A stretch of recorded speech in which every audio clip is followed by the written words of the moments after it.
thing. Our next guest is here with some advice. She has written a book. It's called It Takes All Five, a single mom's guide to finding the real one. Welcome to Carrie Zane. Thanks so much for being here. Good morning, Carrie. All right, let's start with the dating phase. Yes. Do you even tell your kids that you're getting out there and you're going on dates? You know what? You got to be honest with your kids, because the truth is, you get all sassed up and pretty to go, and they know you're not going to grandma's house. They know you're going on a date. So the important thing, though, is to, if they get agitated about your dating, then, talk to them, address their fears, their concerns. Maybe they're embarrassed by it. Tell them that it's not going to change your relationship with them. You're always going to love them. It's just looking for adult companionship. Is it the ultimate indication, though, to children, gee, mommy and daddy are not going to get back together? Yeah.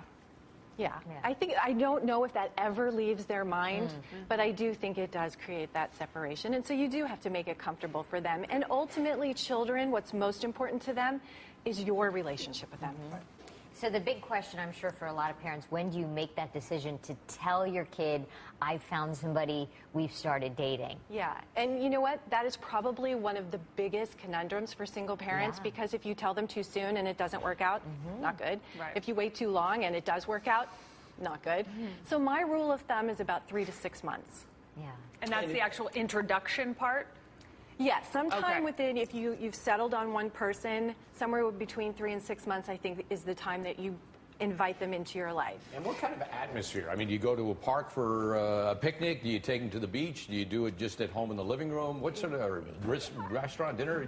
Yeah, it can be very important. It is, and I think the initial introduction should be short and sweet, and something that you think the kids are going to like. If you have younger kids, maybe take them for ice cream. It's a half an hour, and then slowly incorporate that person into your life. And another thing is, don't ever use the B word.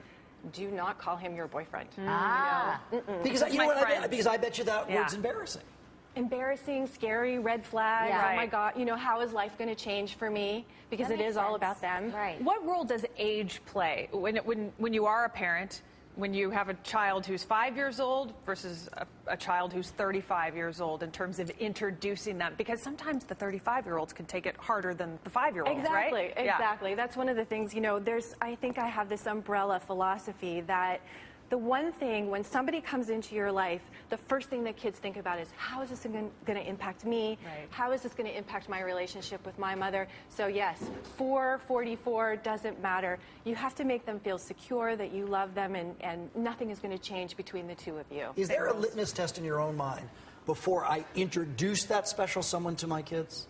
You talked about a time frame, but I have to be pretty committed before I make that introduction, right? I think you have to feel pretty secure that this is a person that you're going to spend more time with, that it's somebody that likes children, maybe he has children. So yes, I think that you do have to know you really like that person. And let's say you have children, he has children. Do you guys all do it in one heap, or do you do it piece by piece? I'll introduce you to my kids, then tomorrow you, and or is it just better one big mosh?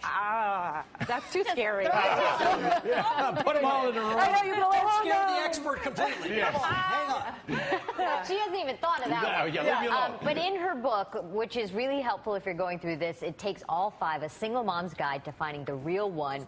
It's available in bookstores everywhere and online. And for more information, you can go to carriezane.com or KTLA.com.